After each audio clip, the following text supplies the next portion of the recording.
Suhashini Hore and this is the series of General Pathology one shot video, and today we are going to discuss complete inflammation acute and chronic with my handwritten colorful notes, and trust me, these are going to be the best video and best notes for your university exam. So keep watching, keep learning the complete video lecture with me.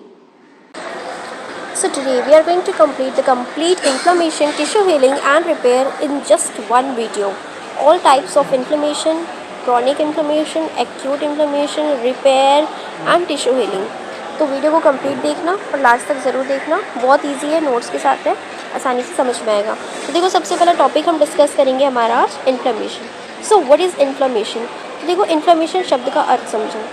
Inflammation is a local response reaction of living vascularized tissues to endogenous and exogenous stimuli। मतलब अब देखो क्या हो रहा है, ये पूरी complete definition है इसकी, ठीक है। अब यहाँ पे क्या हो रहा है, देखो हमारा कोई भी स्टिमुलाई है, ठीक, एक स्टिमुलाई आ रहा है, चाहे वो एक्सटर्नल हो या इंटरनल हो। इंटरनल स्टिमुलाई क्या हो सकता है कि जैसे कि मेंस्ट्रुएशन है या कुछ है, पीरियड्स क्रैम्प हो रहे हैं, ठीक है।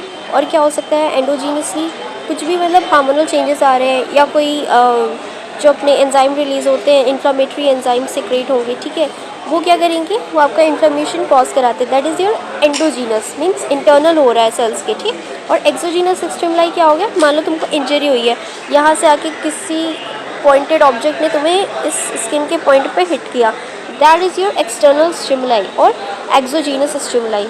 नेक्स्ट हम देखते हैं अपना physiologic protective response to an injury. और ये क्यों होता है हमारा, क्योंकि हमारा एक फिजियोलॉजिकल प्रोटेक्टिव रिस्पॉन्स है इंजरी को लेके। मतलब अब यहाँ पे मान लो कि कोई भी चीज़, मान लो यहाँ पे बॉडी में बहुत ज़्यादा हीट आ रही है, ठीक है, तुमने गर्म पानी में हाथ डाल दिया, अपना हाथ फट से हटाएगा, बट वहाँ की जो स्किन होगी वहाँ पे कैसा रिस्पॉन्स होगा, इन्फ्लामेशन होगा। क्यों? क्योंकि वो उस टाइम पे उस पर्टिकुलर स्किन के एरिया को प्रोटेक्ट करने की कोशिश करेगा, वो वहाँ पे वेस्कुलर चेंजेस करेगा, ठीक है, वेस्कुलर और सेलुलर इवेंट्स होंगे और वहाँ पे इन्फ्लेमेशन होगा, जिससे कि आपके जो टिश्यूज़ है वो डैमेज कम से कम हो सके और बच सके। That is your inflammation, okay. देखो इसके कॉजेज़ क्या क्या हो सकते हैं अपने।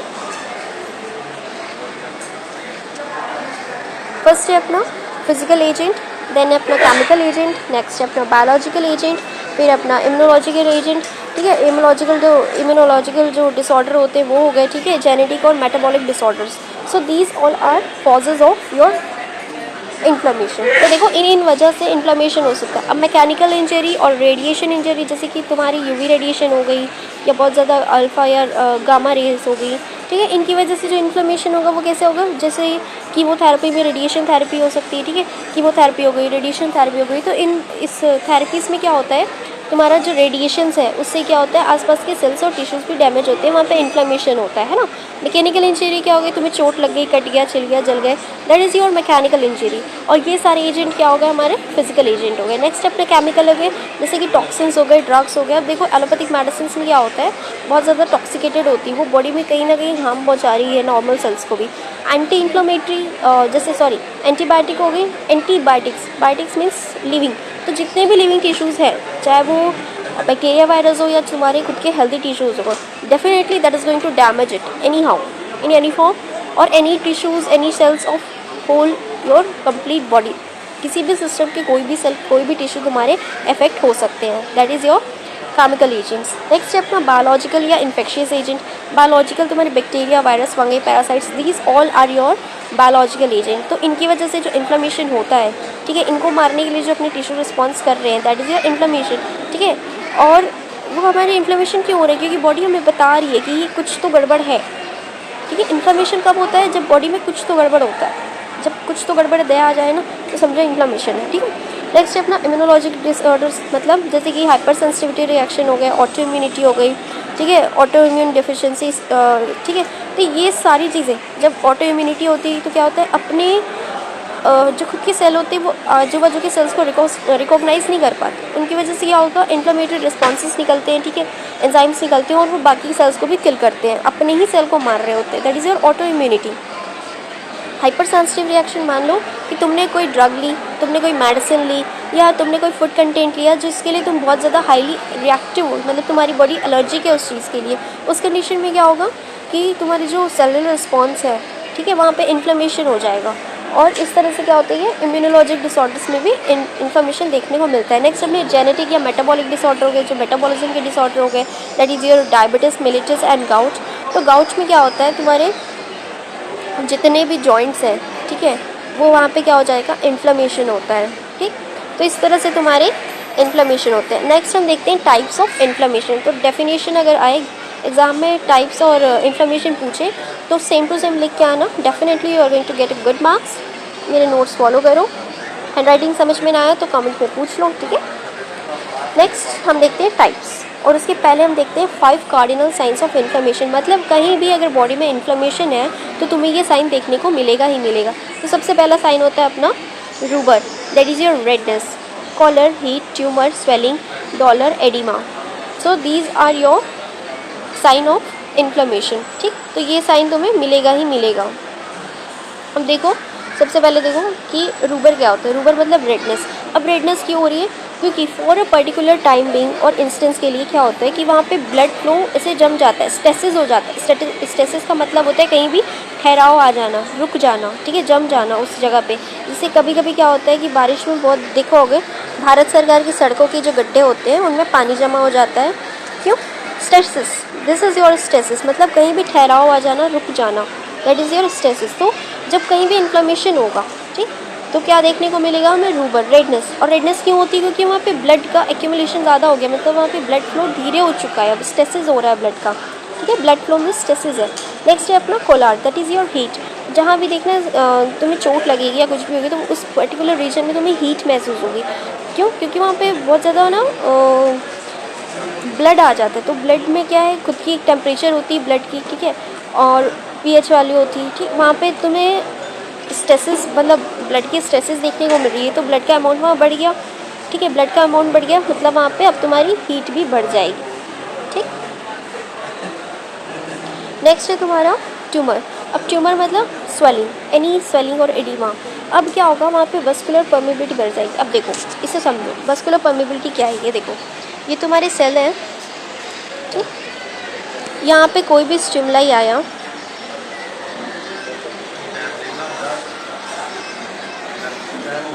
ठीक, यहाँ पे तुम्हारा कोई भी एक स्टिमुलाई आया, ये तुम्हारा स्टिमुलाई था। अब इसने इतना प्रेशर दिया यहाँ पे ब्लड का स्ट्रेसिस हो गया, सब कुछ हो गया। क्या होगा, यहाँ पे इसके जो कंटेंट है, सेल के जो कंटेंट है, वो इसके जो यहाँ पे गैप था, ये जो सेल का तुम्हारा यहाँ पे मेम्ब्रेन होती है, स्ट्रक्चर होते हैं ना, तो ये जो गैप था अब कैसा होगा, वो बढ़ जाएगा, और वो कुछ ऐसा हो जाएगा बीच का, ठीक है, इतना गैप बढ़ जाएगा। तो अब यहाँ से क्या होगा, इसकी परमिलिबिलिटी बढ़ गई। अब परमिलिबिलिटी बढ़ने के कारण क्या होगा, इसके जो सेल के अंदर के कंटेंट है वो सारे लीक आउट होकर कहाँ, एक्स्ट्रा सेलुलर जो स्पेस है वहाँ आ जाएंगे, ठीक है। तो दिस इज़ योर ट्यूमर। और इस वजह से तुम्हारी वस्कुलर परमेबिलिटी जब बढ़ जाती है, इस वजह से तुम्हारी क्या आती है, स्वेलिंग आ जाती है जहाँ पे इन्फ्लेमेशन हो। नेक्स्ट है dolor. What is your dolor, that is your pen.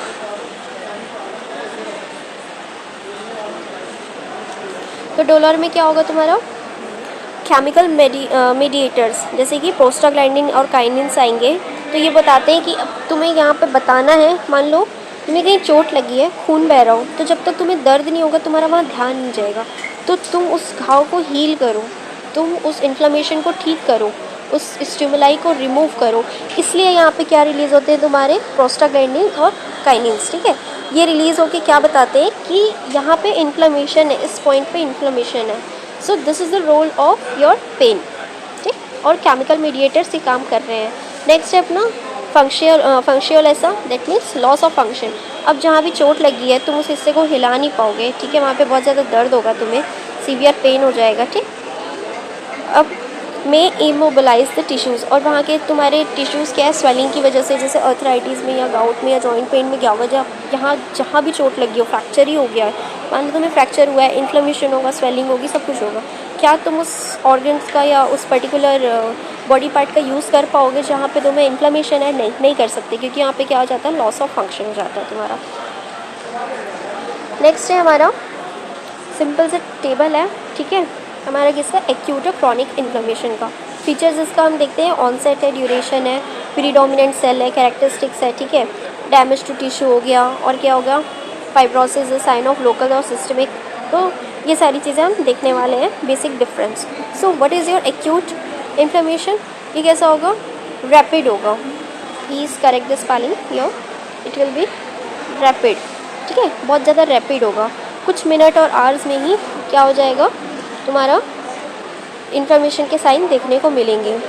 May follow acute and slow onset many days. अब क्या होगा, कभी कभी चोट तो लगती है हमें, पर दर्द बहुत बाद में होता है, ठीक है। क्या ऐसा समझो कि तुम्हारा पार्टनर तुम्हें धोखा दे रहा है, ये तुम्हें बाद में पता चलता है, ठीक है। जैसे कि मान लो तुम्हें कोई इन्फेक्शन हो गया हो, ठीक है, बट क्या होगा, जब तक तुम्हें इन्फेक्शन का साइन नहीं आएगा तुम्हें पता चलेगा नहीं। तो ये कैसा स्लो ऑनसेट का है, क्रॉनिक इन्फ्लेमेशन। नेक्स्ट है अपना एक्यूट में रैपिड वाला है, ठीक है, मिनट और आवर्स में तुम्हें देखने को मिल जाएगा चेंजेस। तुम्हें चोट लगी हो, तुम्हें बर्न हुआ हो, कहीं भी कुछ भी हुआ हो, तो उस कंडीशन में क्या होगा, तुम्हें फट से क्या है, साइन देखने को मिल जाएंगे इन्फ्लेमेशन की। नेक्स्ट है तुम्हारा ड्यूरेशन, तो ये सेवरल आवर्स से सेवरल वीक्स तक रहता है। और ये तुम्हारा क्रॉनिक वाला क्या है, कुछ मंथ्स तक भी इन्फ्लेमेशन के साइन तुम्हें देखने को मिलेंगे। नेक्स्ट है तुम्हारा predominant cell, that is your neutrophils. और यहाँ पे कौन सा सेल इन्वॉल्व हो रहा है इन्फ्लेमेशन में, देखो न्यूट्रोफिल्स काम कर रहे हैं, ये अपने न्यूट्रोफिल्स जो हैं ये इन्फ्लेमेशन के साइड पर प्रेजेंट है, ठीक है। और इसमें कौन से सेल इन्वॉल्व हो रहे हैं तुम्हारी क्रॉनिक इन्फ्लेमेशन में, that is your lymphocytes, monocytes, macrophages and plasma cells, ठीक है।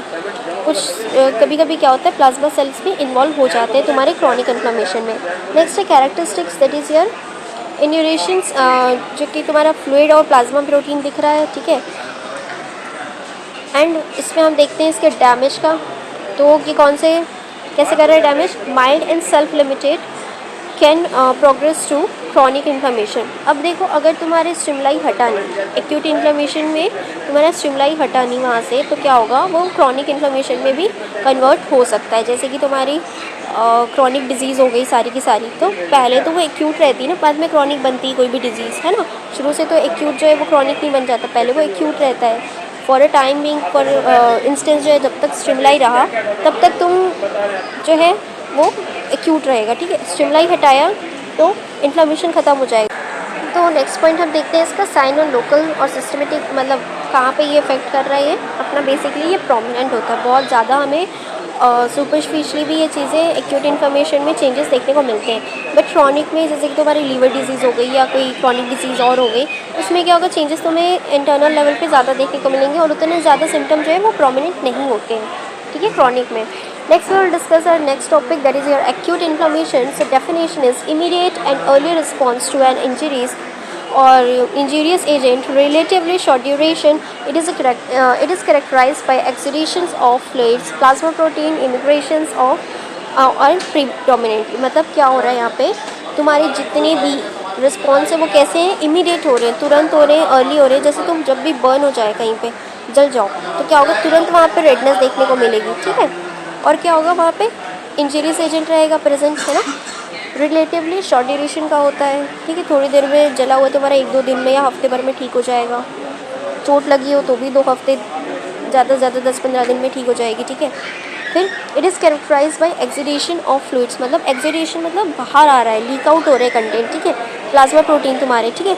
इमिग्रेशन हो रहा है प्रीडोमिनेंटली न्यूट्रोफिल्स और ल्यूकोसाइट्स का to the site of injury. और यहाँ पे जो न्यूट्रोफिल्स हो गए तुम्हारे और जो ल्यूकोसाइट्स है वो तुम्हारे कहाँ, साइट ऑफ इंजरी में बहुत ज़्यादा अमाउंट में पाए जाते हैं, ठीक है।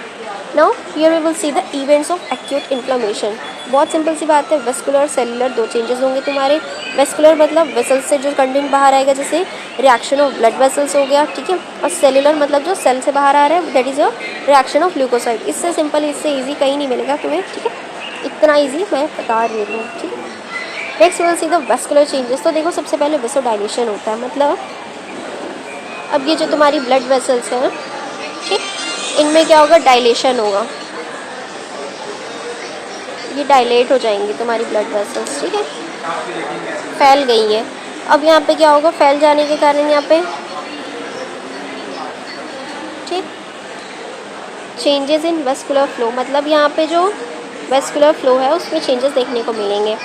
वेसोडाइलेशन हो रहा है, earliest feature of acute inflammation. तो सबसे पहली चीज़ क्या हो रही है तुम्हारी इन्फ्लेमेशन होने पे, वेसोडाइलेशन। उसके बाद क्या होता है तुम्हारी वेस्कुलर परमिलिबिलिटी बढ़ जाएगी। अब देखो ये चीज़ें, यहाँ पे स्पेस बढ़ गया, ठीक है, यहाँ पे के जो स्पेस था वो बढ़ गया। अब यहाँ से जो कंटेंट है तुम्हारे ब्लड है, आरबीसी का जो साइज़ है वो काफ़ी छोटा होता है, बट क्या हो रहा है यहाँ पे ईजिली बाहर चला जाएगा। क्यों? क्योंकि इसकी परमेबिलिटी बढ़ गई है, यहाँ स्पेस बढ़ गया है, इसकी वजह से जो इसका कंटेंट है वेसल्स का वो बाहर लीक आउट हो जाएगा।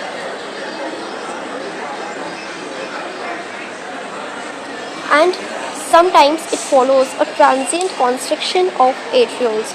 अब यहाँ पे क्या हो रहा है कि कभी कभी क्या होता है, इंजरी और स्टिमुलाई इतना हार्ड होता है कि वहाँ पे तुम्हारा क्या होता है, एट्रियोल्स में, मतलब ये तुम्हारी आर्टरी हो गई, ये तुम्हारी कैपिलरीज हो गई, ठीक।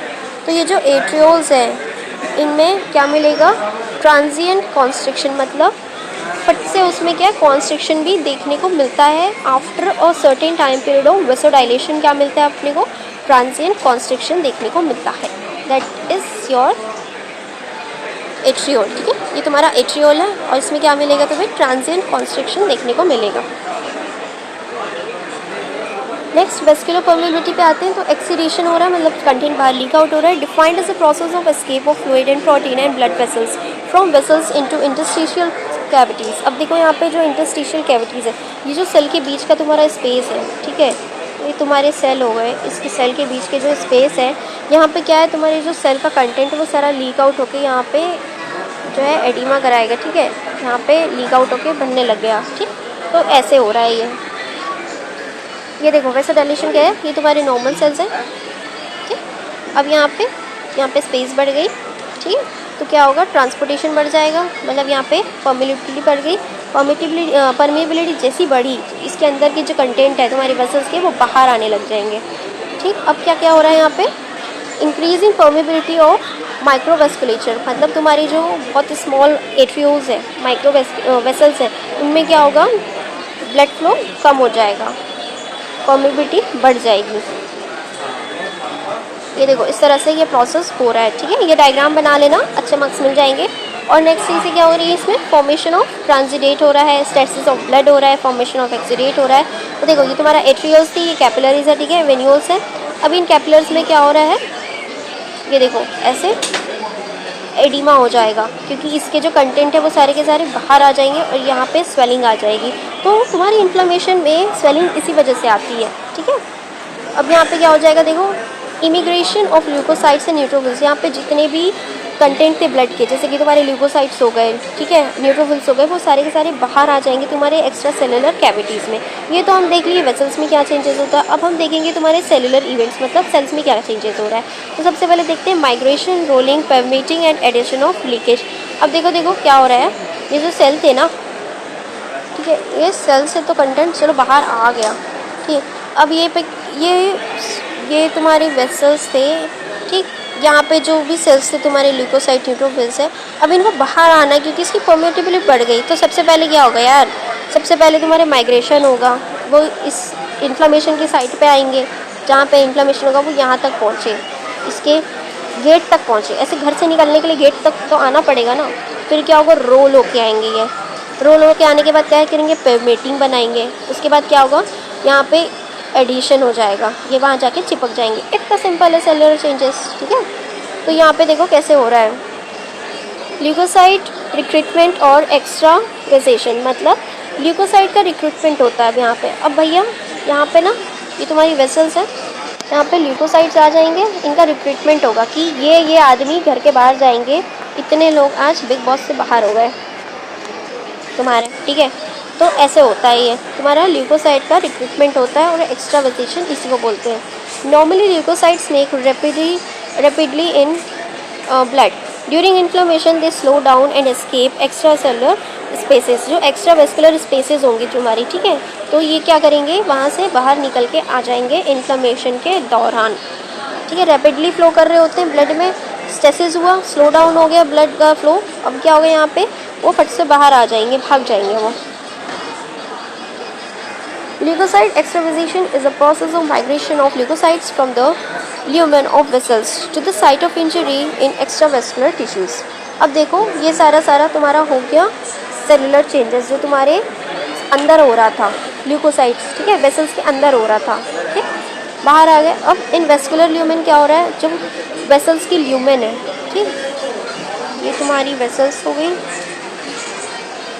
तुम्हारी लेयर हो गई वेसल्स की, ठीक। अब ये जो अंदर वाली लेयर है इसमें क्या हो रहा है समझो, ठीक, ये तुम्हारी वेसल्स हो गई। अब वेसल्स के अंदर वाली लेयरिंग में देखो क्या क्या चेंजेस होंगे। सबसे पहले माइग्रेशन होगा, स्टेसिस ऑफ ब्लड फ्लो। अब यहाँ पे न्यूट्रोफिल थे वो कहाँ आ जाएंगे, पेरीफेरी में, मतलब चलो कलर बदल लेते हैं।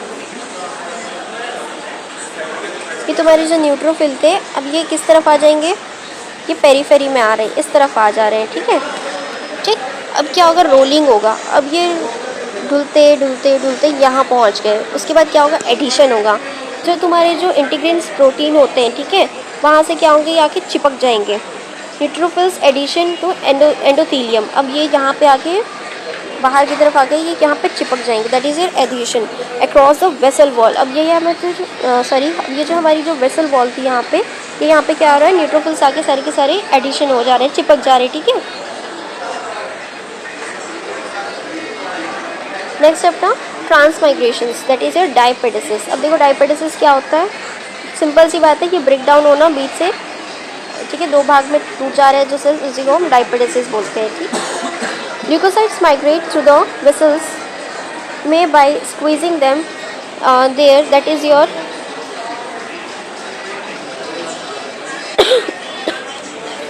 अब देखो यहाँ पे क्या हो रहा है, डायपेडिसिस क्या हो रहा है, ये परमेबिलिटी तो चलो तुम्हारी वेसल्स की बढ़ गई, ठीक, यहाँ तो हमारे वेसल्स की जो परमेबिलिटी थी ये बढ़ गई है। अब यहाँ से कंटेंट जो तुम्हारे ल्यूकोसाइट्स हैं उनको बाहर आना है, तो वो सीधे सीधे तो इतने बड़े साइज़ के हैं कि ऐसे बाहर नहीं आ पा रहे हैं। वो क्या करेंगे, वो ऐसे डायपेडियासिस मतलब ऐसे ना ऐसे शेप बना के चुपचाप से बाहर निकल आएंगे।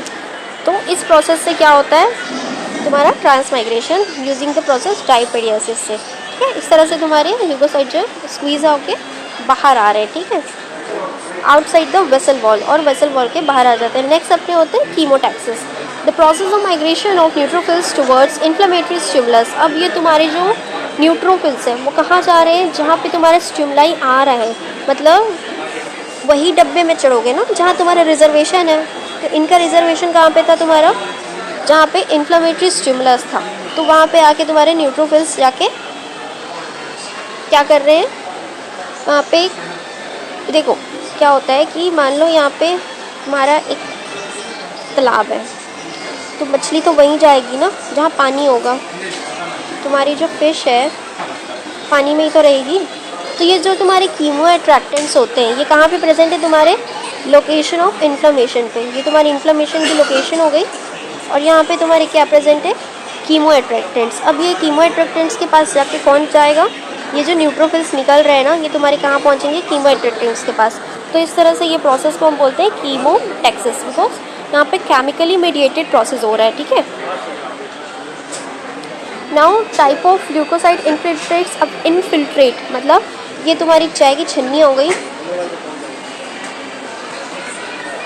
ठीक, चाय बनाते हो ना, अब ये जो कंटेंट नीचे आ रहा है, ठीक, फिल्ट्रेट, इनफिल्ट्रेट, जो नहीं फिल्टर हुआ, ठीक है, फिल्ट्रेट और इनफिल्ट्रेट। तो ये तुम्हारे दो चीज़ें होती हैं। अब कौन कौन सी चीज़ें इनफिल्ट्रेट है यहाँ पे तुम्हारी ल्यूकोसाइट्स में, एक तो अपने न्यूट्रोफिल्स हो गए, ये कब आते हैं तुम्हारे neutrophils predominantly during the first 6 to 24 hours. तुम्हारे 6 से 24 घंटे में जो इन्फ्लेमेशन, एक्यूट इन्फ्लेमेशन हो रहा है, उसमें सबसे पहले कौन से बाहर आएंगे, वो तुम्हारे न्यूट्रोफिल्स होंगे, और उसके बाद में न्यूट्रोफिल्स कौन रिप्लेस हो जाते हैं, किससे, अपने मोनोसाइट से, ठीक है।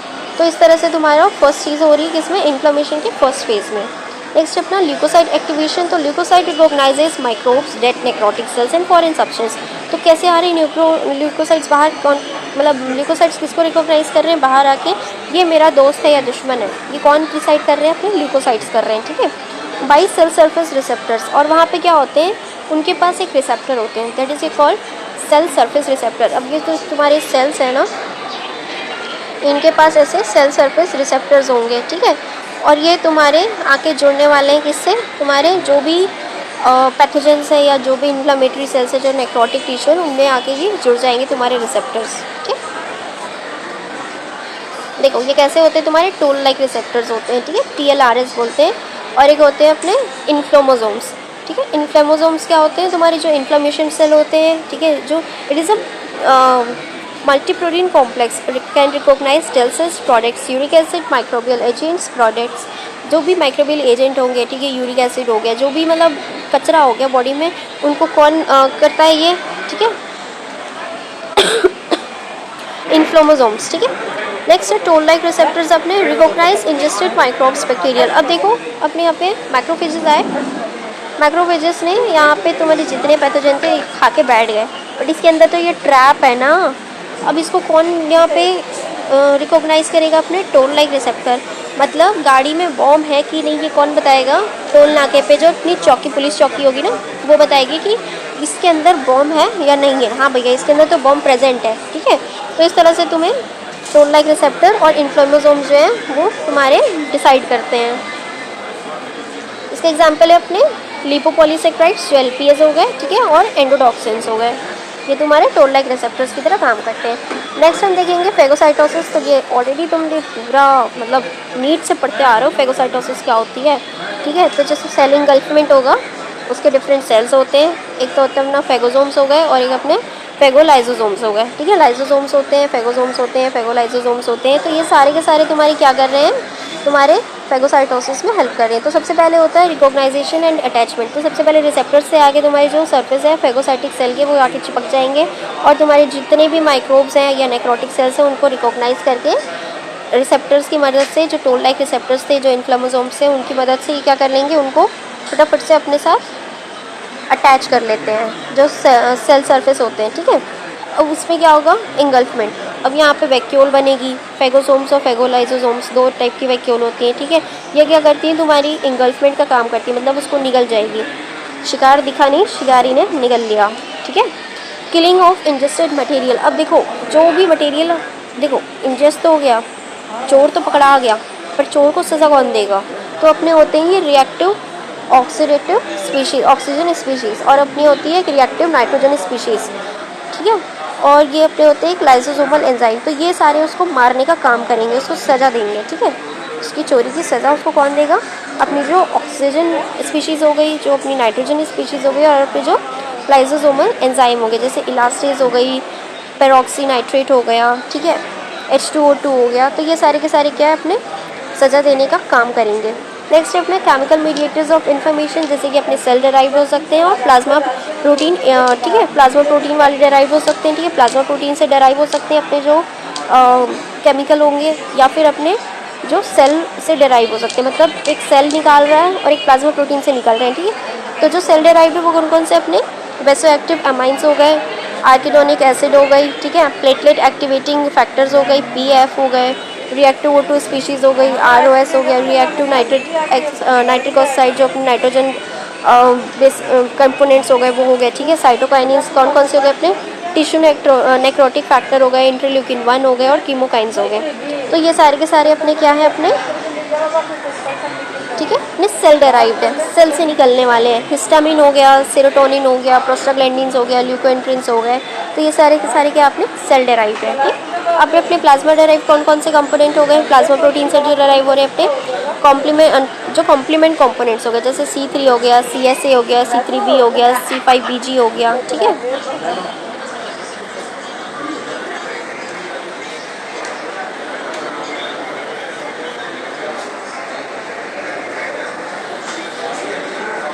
अब अपने प्लाज्मा प्रोटीन डेराइव कौन कौन से हो गए, जो कॉम्प्लीमेंट कंपोनेंट्स हो गए, जैसे C3 हो गया, C5A हो गया, C3B हो गया, C5BG जो मैक हो गए वो हो गए, काइनिन्स हो गए। तो इतना याद रखने की ज़रूरत है नहीं, बेसिकली ये जो मैंने ब्लू कलर से लिखा है इतना याद कर लोगे तो भी मोर देन सफिशिएंट एग्जाम के लिए, ठीक है। नॉलेज के लिए पढ़ना हो तो पढ़ लेना। Morphological types of acute inflammation. अब देखो मॉर्फोलॉजिकली मतलब ऊपर से जो सुपरफिशियली हो रहा है morphological changes that is visible to our eyes, ठीक है, दैट इज़ परसेप्टिबल। तो वो कौन कौन से हो गए अपने, जो सीरस इन्फ्लेमेशन हो गया, जो सीरस मेम्ब्रेन का इन्फ्लेमेशन होगा, जैसे कि एग्जांपल है इसका स्किन ब्लिस्टर्स हो गए, साइनोवियल इन्फ्लेमेशन हो गया, प्लूरल इफ्यूजन हो गया, ठीक है, जैसे लोबर निमोनिया में देखने को मिलता है, साइनोवाइटिस में देखने को मिलता है, स्किन ब्लिस्टर जैसे कि बर्न और वायरल इन्फेक्शन में भी देखने को मिलता है, ठीक है। फाइब्रोस इन्फ्लेमेशन क्या होते हैं, जिसमें फाइब्रोसिस होगा, मतलब फाइब्रोनोजेन आके, देखो किलॉइड्स देखा होगा किसी ने, किलॉइड्स किसी ने देखा है, ठीक है, जिसने नहीं देखा कमेंट में बता दो, मेरा टेलीग्राम आईडी दी हुई है, मेरे चैनल पेज पे जाओगे तो मुझे मैसेज कर दो, तो तुम्हें मैं किलॉइड्स भी बता दूंगी, ठीक है। तो वहाँ पे क्या होता है, फाइब्रोसिस हो जाता है, ठीक है, जो फाइब्रोनोजेन होगा उनका ज़्यादा डिपोजिशन हो जाएगा, दैट इज़ योर फाइब्रोसिस। अब यहाँ पे क्या होगा तुम्हारा फाइब्रस इन्फ्लेमेशन, मतलब जो फाइबर का इन्फ्लेमेशन होगा उसको हम फाइब्रोसिस बोलेंगे, ठीक है। वैस्कुलर परमेबिलिटी बढ़ जाएगी, एस्केप ऑफ लार्ज मॉलिक्यूल जैसे कि फाइब्रोनोजेन हो तुम्हारा, वो भी बाहर निकलने लग जाएंगे एक्स्ट्रा वेस्कुलर स्पेस पे, ठीक है, और फॉर्म करते हैं वहाँ पे फाइब्रिन, फाइब्रोनस एक्सिड्यूट, ठीक है। नेक्स्ट है अपना सेपरेशन और प्लूरुलेंट इन्फ्लेमेशन, मतलब अब यहाँ पे एप्सिस का फॉर्मेशन हो रहा है, यहाँ पे तुम्हारा क्या होगा, जैसे कि लंग प्लेरेसी हो गई, प्लेरेसी मतलब कहीं भी फ्लूइड कंटेंट का जमा हो जाना, ठीक है। और अपने होते हैं हेमरेजिक इन्फ्लेमेशन, मतलब यहाँ पे बहुत ज़्यादा क्या है, ब्लीडिंग होने लग गई, ठीक है, हेमरेजिक है, मतलब अब ब्लड बाहर आने लग गया, ठीक है, इतने ज़्यादा डैमेज हो गया कि अब वहाँ से ब्लड बहुत ज़्यादा बाहर आने लग गया, ठीक, that is your acute pancreatitis. अब एक्यूट पैंक्रेटाइटिस की कंडीशन में क्या होता है, तुम्हारे जो पैंक्रियाज है, ठीक है, वहाँ की जो आर्टरीज है, ठीक है, वहाँ की सप्लाई जो है, ब्लड सप्लाई, वहाँ पे क्या होगा, तुम्हारे हैमरेज होंगे। कैट्राल इन्फ्लेमेशन जैसे कि तुम्हारे म्यूकस मेम्ब्रेन का इन्फ्लेमेशन हो गया, जैसे कॉमन कफ एंड फ्लोर में तुम्हारी जो गंगा जमुना बहती है ना, नाक बहती है, that is your catarrhal inflammation. Next आता है अपना मेम्ब्रेनस इन्फ्लेमेशन। मेम्ब्रेनस इन्फ्लेमेशन क्या होता है, जिसमें मेम्ब्रेन का इन्फ्लेमेशन हो रहा है, जैसे कि तुम्हारी हो गई epithelial is covered by membrane consisting fibrin, जैसे कि फेरेंजाइटिस हो गई, लेरेंजाइटिस हो गई, जो तुम्हारी गले में खराश आती है, डेप्थेरिया होता है, ठीक है, कॉर्निबैक्टीरियम डेप्थेरिया में क्या देखने को मिलता है, तुम्हारे फेरेंजाइटिस और लेरेंजाइटिस, ठीक है, ये इनकी वजह से अपना फेरेंजाइटिस और लेरेंजाइटिस होता है, ठीक है। तो उसमें क्या होता है, तुम्हारा मेम्ब्रेन का इन्फ्लेमेशन हो जाता है। Next topic is chronic inflammation. So here is the definition of chronic inflammation, prolong inflammatory process weeks या मंथ। देखो ये एक ऐसा प्रोसेस है जो बहुत लंबे समय तक चलता आ रहा है, मतलब जो एक्सटर्नल स्टिमुलाई था या जो भी इंटरनल हो या एक्सटर्नल कोई भी स्टिमुलाई परसिस्टेंटली उस पर्टिकुलर जगह पे बना हुआ है कंटिन्यूसली, तो वहाँ पे क्या होगा, जब हफ्तों और महीनों तक जब वो स्टिमुलाई बना रहता है तो वो कन्वर्ट हो जाता है किसमें, अपना क्रॉनिक इन्फ्लेमेशन में, ठीक है। Where an active inflammation, tissue destructions, attempt at repair are protecting simultaneously, मतलब यहाँ पे क्या क्या हो रहा है, एक अपना एक्टिव इन्फ्लेमेशन है, ठीक है, यहाँ पे इन्फ्लेमेशन बना हुआ है। नेक्स्ट चीज़ क्या है, टिश्यू का डिस्ट्रक्शन हो रहा है, वहाँ की जो टिश्यू है वो डैमेज हो रहे हैं, ठीक है। और क्या है, attempt at repair or protecting simultaneously, मतलब अपने आप को बचाने का जो प्रोटेक्ट करने का जो प्रोसेस था, रिपेयर करने का, वो अभी भी साइमल्टेनियसली जो है वो अटेम्प्ट्स वहाँ पे हो रहे हैं, ठीक है। इसका फर्स्ट कॉज क्या है, प्राइमरी कॉज क्या है इसका, फर्स्ट कॉज इसका है परसिस्टेंट इन्फेक्शन, जैसे कि बहुत लंबे समय तक आपकी बॉडी में अगर इन्फेक्शन बना रहे तो उसको हम बोलते हैं क्रॉनिक इन्फ्लेमेशन, ठीक है। जैसे कि अपने टीबी में हो गया, ट्यूबरक्लोसिस में हो गया, लेप्रेसी में हो गया, और सर्टेन फंगल इन्फेक्शन में भी होता है, ठीक है। These organisms are low toxic and evoke hypersensitivity. अब ये कैसे हैं, इनकी टॉक्सिसिटी तो कम है, ठीक है, और क्या है ये क्या इवोक करते हैं, तुम्हारी बॉडी की हाइपर सेंसिटिविटी, तुम्हारी बॉडी की हाइपर सेंसिटिविटी रिएक्शन बढ़ा देते हैं। डिलेड रिएक्शंस, और इसकी वजह से क्या है, वहाँ पे डिलेड रिएक्शन भी होता है।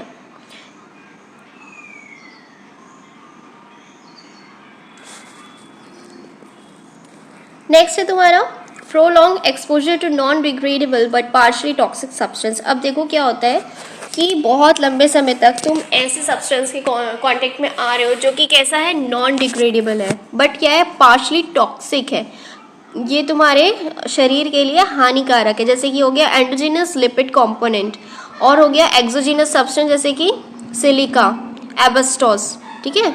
ये सारे कैसे हैं, बहुत ही ज़्यादा टॉक्सिक सब्सटेंस है, अगर इनके कांटेक्ट में तुम बहुत लंबे समय से आ रहे हो तो क्या होता है, chronic inflammation. Now, progression from acute inflammation, persistent suppurations like osteomyelitis, sinus, fistula, etc. अब बहुत लंबे समय से तुम्हारा वो जो है एक्यूट इन्फ्लेमेशन बना हुआ है, सपरेशंस हो रहे हैं वहाँ से, ठीक है। तो उस कंडीशन में क्या होगा, तुम्हारा जो है क्रॉनिक इन्फ्लेमेशन में कन्वर्ट हो जाएगा, जो एक्यूट इन्फ्लेमेशन है। नेक्स्ट है तुम्हारी ऑटो इम्यूनिटी, जैसे कि रेमेटाइड अर्थराइटिस में देखते हैं, सिस्टमिक लूपस एरिथमेटिस में कट। नेक्स्ट है तुम्हारा ऑटो इम्यूनिटी, जैसे कि रेमेटाइड अर्थराइटिस में देखते हैं, सिस्टमिक लूपस एरिथ्रोमेटोसिस में देखते हैं, ठीक है। नेक्स्ट है टाइप्स ऑफ इन्फ्लेमेशंस, बहुत इंपॉर्टेंट है, ठीक है। तो दो टाइप के होते हैं अपने, एक नॉन स्पेसिफिक क्रॉनिक इन्फ्लेमेशन और एक होता है अपना स्पेसिफिक इन्फ्लेमेशन। तो ये जो स्पेसिफिक इन्फ्लेमेशन है यही ट्रू क्रॉनिक इन्फ्लेमेशन माना जाता है, ठीक है। यहाँ पे क्या फॉर्म हो रहा है अपना, ग्रेन्युलोमा, ग्रेन्युलोमेटस होता है ये, ठीक है, जो स्पेसिफिक वाला होता है। और ये कैसा होता है, non specific diffuse accumulation of macrophages और lymphocytes at the site of injury. यहाँ पे क्या हो रहा है तुम्हारा, बहुत लंबे समय से इन्फ्लेमेशन बना हुआ है, तो यहाँ पे क्या होगा, देखो यहाँ पे जो लिम्फोसाइट है और मैक्रोफेजेस है वो यहाँ पे क्या हो रहा है, एक्यूमुलेट हो रहा है, ठीक है। तो ये तुम्हारा क्या हो गया, ये तुम्हारा है क्रॉनिक इन्फ्लेमेशन, कौन सा, नॉन स्पेसिफिक टाइप। क्यों, क्योंकि उसमें ग्रेनुलोमा नहीं फॉर्म हो रहा है। कहाँ पे हो रहा है ये accumulation, eight the site of injury. तो जहाँ भी इन्फेक्शन प्रेजेंट है या जहाँ भी तुम्हारा क्रॉनिक इन्फ्लेमेशन है वहाँ पे क्या है, ये एक्यूमुलेशन देखने को मिलता है, किसका, मैक्रोफेजेस लिम्फोसाइट का, ठीक है। Usually productive with few fibrous tissues formation, और बहुत थोड़े से वहाँ पे क्या बनते हैं, न्यू फाइब्रस टिश्यू बनते हैं, मतलब वहाँ पे क्या हो रहा है कि नए फाइब्रस टिश्यू बन रहे हैं, ठीक है। अभी वहाँ पे ग्रेन्युलोमा नहीं बना, अभी बस वहाँ पे फाइबर आ रहा है, मतलब ऐसे समझो चोट लगी तो पट्टी लगाई जा रही है ना।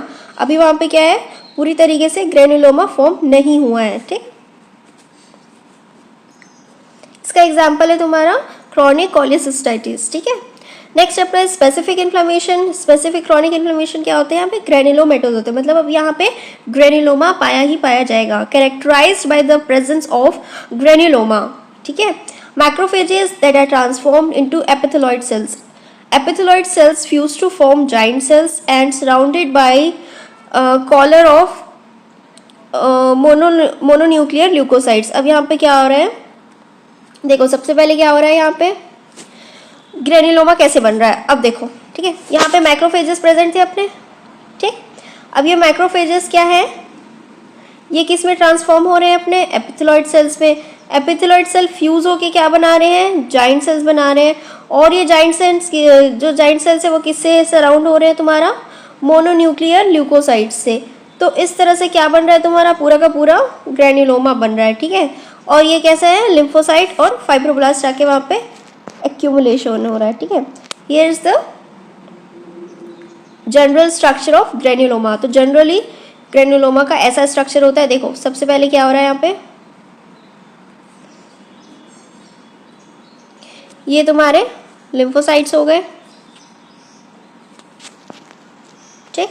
अब ये जो लिम्फोसाइट्स है ये अंदर सेल भी यहाँ पे प्रेजेंट है ना, ठीक। यहाँ पे तुम्हारे लिम्फोसाइट प्रेजेंट है, ये वाले जो हो गए लिम्फोसाइट्स हो गए। उसके बाद क्या आ रहे हैं, लैंगहैंस जाइंट सेल्स, ठीक है। अब यहाँ पे क्या आ रहे हैं तुम्हारे, ये जो दिख रहे हैं ना, ये तुम्हारे जाइंट सेल है। जाइंट सेल कैसे बन रहे थे, ठीक है। पहले क्या हो रहा था, सबसे पहले मैक्रोफेजेस जो था एपिथेलॉइड सेल्स में ट्रांसफॉर्म हो रहा था, फिर जो एपिथेलॉइड सेल्स थे वो फ्यूज होके क्या बना रहे थे, तुम्हारे जाइंट सेल बना रहे थे। तो इस तरह से क्या बन गया, ये तुम्हारा लैंगहैंस ऑफ जाइंट सेल्स। अब यहाँ पे क्या देखने को मिल रही है, केशियस नेक्रोसिस। केशियस नेक्रोसिस मैंने पिछले वीडियो लेक्चर में पढ़ा दिया है ऑलरेडी, तो मैं दोबारा रिपीट नहीं करूंगी। यहाँ पे क्या हो रहा है, केशियस नेक्रोसिस मतलब वैसे चीज लाइक नेक्रोसिस होती है, उसको हम केशियस नेक्रोसिस बोलते हैं, ठीक है। ये तुम्हारे एपिथेलॉइड सेल्स हो गए, ठीक। और यहाँ पे क्या हो रहा है तुम्हारा, ये जनरल स्ट्रक्चर है किसका, हमारे ग्रेनुलोमा का। और लास्ट में ये तुम्हारा फाइब्रोब्लास्ट है जिससे वो पूरा का पूरा सराउंड हो रहा है। तो देखो कहीं भी क्रॉनिक इन्फ्लेमेशन हो तो इसी तरह से वहाँ पे क्या पाया जाता है, ग्रेनुलोमा। और ये है तुम्हारे ग्रेनुलोमा का जनरल स्ट्रक्चर, ठीक। नेक्स्ट हम देखते हैं ग्रेनुलोमा की पैथोजेनेसिस। तो formation of granuloma is a type of type 4 hyper sensitivity reaction. तो ये किस टाइप के रिएक्शन से हो रहा है, तुम्हारे टाइप 4 हाइपर सेंसिटिविटी रिएक्शन की वजह से ये तुम्हारा ग्रेनुलोमा का फॉर्मेशन हो रहा है। अब देखेंगे कैसा होता है। तो देखो हाइपर सेंसिटिविटी मैं तुमको आगे के लेक्चर्स में पढ़ा दूंगी, पूरा इजी समझ में आएगा, ठीक है। अभी जो है बेसिक चीज़ें जान लो, है ना। इट हैज़ 3 स्टेप्स, 3 स्टेप होते हैं इसको। देखो कैसे, सबसे पहले इंगल्फमेंट हुआ, फिर एक्टिवेशन ऑफ CD4 हुआ और T हेल्पर्स, ठीक है, T सेल्स आए। उसके बाद क्या होगा, रिलीज ऑफ लिम्फोसाइट्स। तो इस तरह से तुम्हारा क्या है, ग्रेन्युलोमा बनने का पैथोजेनेसिस है, इसका प्रोसेस है पूरा, ठीक है। सबसे पहले देखो क्या हो रहा है यहाँ पे, इंगल्फमेंट बाय मैक्रोफेजेस। अब यहाँ पे जो तुम्हारे मैक्रोफेजेस है वो इंगल्फ कर रहे हैं किसको, एंटीजन को, और उसको क्या कर रहे हैं, डिस्ट्रॉय करने की कोशिश कर रहे हैं, ठीक है। एक होती है तुम्हारी एंटीबॉडी, एक होता है तुम्हारा एंटीजन, ठीक है।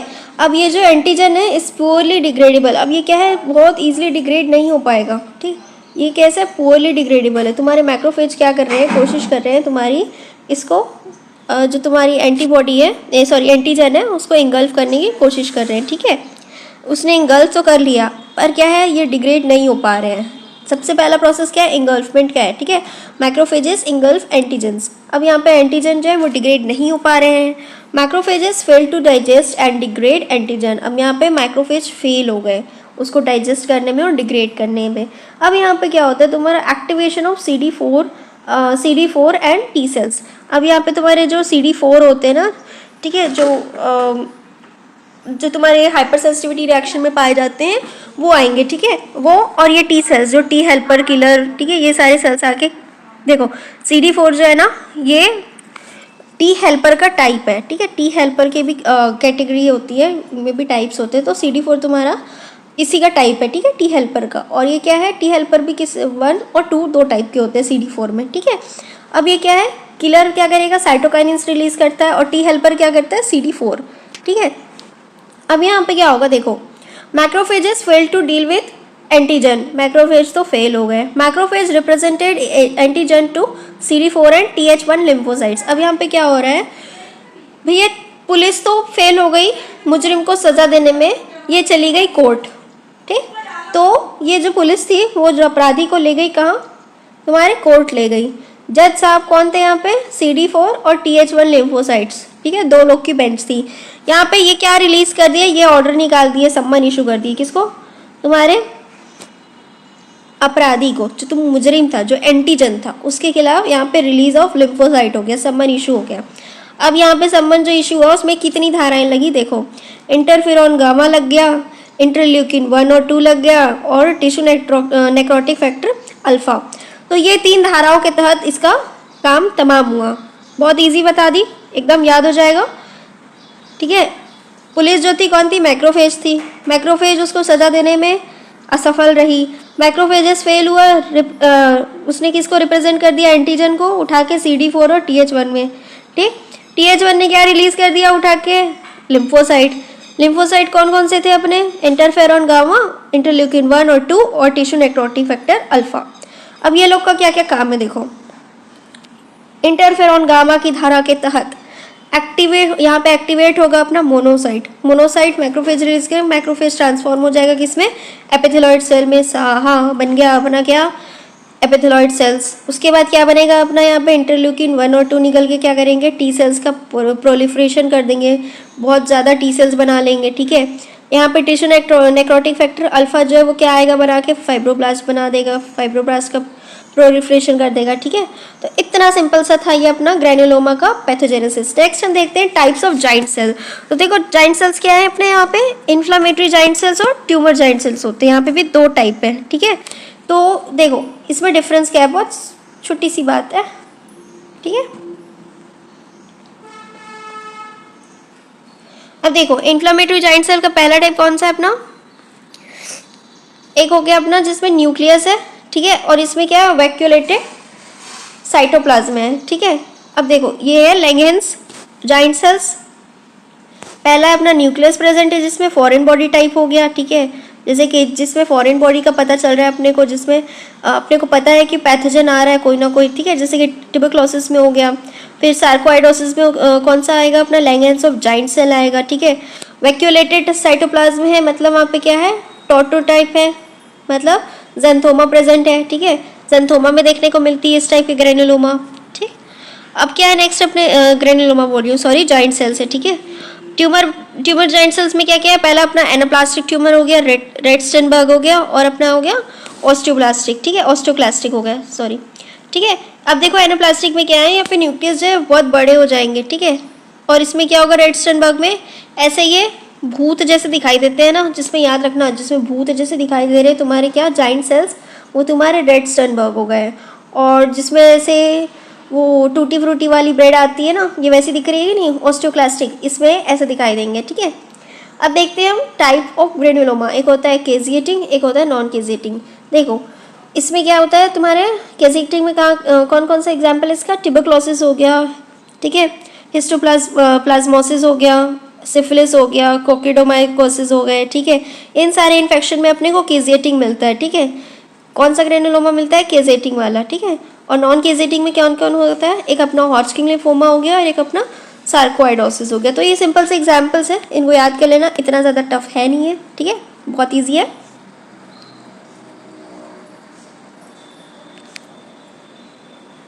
आज का वीडियो लेक्चर यही ख़त्म होता है। नेक्स्ट वीडियो लेक्चर से हम स्टार्ट करने वाले हैं हमारे पूरा का पूरा क्या, हीमोडायनेमिक डिसऑर्डर्स, ठीक है।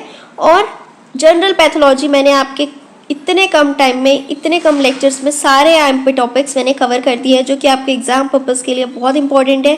और साथ ही साथ मैंने आपको अपने हैंड रिटन नोट्स से पढ़ाया है। तो वीडियो को देखें, शेयर करें, लाइक करें, कमेंट करें, वीडियो कैसा लगा आप सबको।